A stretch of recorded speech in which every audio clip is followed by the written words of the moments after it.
यदि हामीले लुकाको पुस्तक 9को 26 देखि 39 सम्म हेर्छौँ भने त्यहाँ चाहिँ प्रभु येशू चाहिँ गादरेनी गालिलको पारिपट्टि जुन देश गादरेनी भन्ने ठाउँमा जानुहुन्छ र त्यस ठाउँमा एकजना दुष्ट आत्माहरू लागेका मानिसलाई उहाँले भेट्नुहुन्छ, जो चाहिँ धेरै पीडामा, धेरै कष्टमा, धेरै दुःखमा हुन्छ।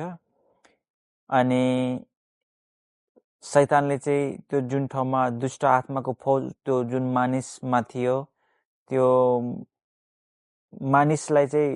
मानिसलाई काबु गरेर चाहिँ प्रभु येशूमा आएर चाहिँ प्रभु येशूलाई चाहिँ के भन्नुहुन्छ भने, हामीलाई चाहिँ अधोलोकमा जुनमा जान नदिनुहोस्, तर हामीलाई चाहिँ त्यो जुन सुँगुर चलिरहेको हुन्छ त्यस ठाउँमा चाहिँ हामीलाई जाने अनुमति दिनुहोस् भन्नुहुन्छ, के अरे भन्छ त्यो शैतानहरूले। अनि प्रभु येशूले अनुमति दिनुहुन्छ।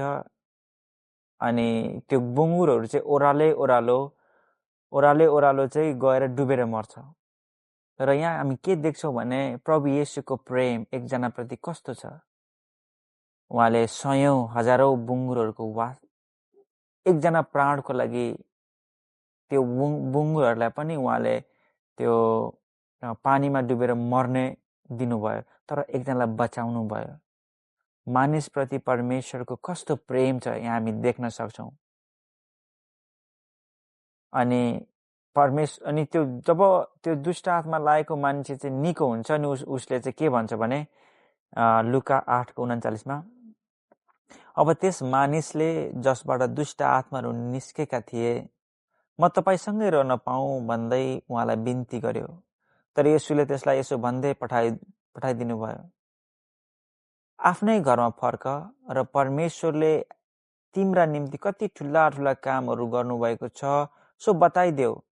अनि त्यो आफ्नो बाटो लाग्यो र येशूले त्यसका निम्ति कति ठुला ठुला कामहरू गर्नुभएको थियो सो कुरा सारा सहरभरि प्रचार गर्यो। हामी पनि एक समयमा पापी अवस्थामा, एकदम नीच अवस्थामा, परमेश्वरदेखि रहित, पापको कारणले परमेश्वरदेखि अलग थियौँ। अनि परमेश्वरले हामीलाई बचाउनु भयो, आफ्नो प्राण क्रुसमा दिएर बचाउनु भयो। अनि हामीलाई भन्नुभएको सारा संसारमा जाउँ र सुसमाचार प्रचार गर भनेर उहाँले आज्ञा दिनुभएको छ। तर हामीले जुन मान्छेले गरेको जस्तै उसले त सारा सहरभरि नै प्रचार गरेको छ, के हामीले चाहिँ प्रचार गरेका छौँ त?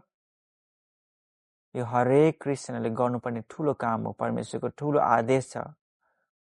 हामीले प्रभुको बारेमा, उहाँ कति महान हुनुहुन्छ, उहाँले गर्नुभएका कामहरू, कति अचम्मका कामहरूको बारेमा परमेश्वरले गर्नुभएका अचम्मका कामहरूको बारेमा मानिसहरूलाई हामीले सुनाउनु पर्छ। हाम्रो जीवनको हिँडाइ हो, क्रुस बोकेर उहाँको पछि लाग्ने, सुसमाचार सुनाउने। कति मानिस मरिरहेका छन्, दिनदिनै तिनीहरूलाई बचाउनु छ। हरेक विश्वासीहरूको जिम्मेवारी छ, ऋण नै छ सुसमाचार सुनाउने। के तपाईँले त्यो ऋण तिर्नु भएको छ? प्रभु येशूले आज्ञा गर्नुभयो, जाओ भन्नु भइसकेको छ। के तपाईँ जान तयार हुनुहुन्छ? गम्भीर प्रश्न। जसरी यो दुष्ट आत्मा लागेको मान्छेले सारा सहरभरि नै प्रचार गर्यो, त्यसरी गर्नुपर्छ। परमेश्वरले तपाईँलाई अत्यन्तै वास्ता गर्नुहुन्छ, प्रेम गर्नुहुन्छ। तपाईँको शिरको केशधरि गिन्ती गरिएका छन् भनेको छ।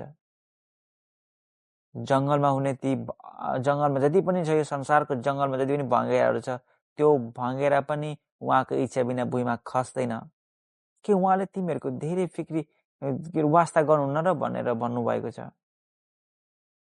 परमेश्वरले भन्नुभएको छ, जाऊ र प्रचार गर, उहाँको आदेश हो, आज्ञा पालन गरौँ।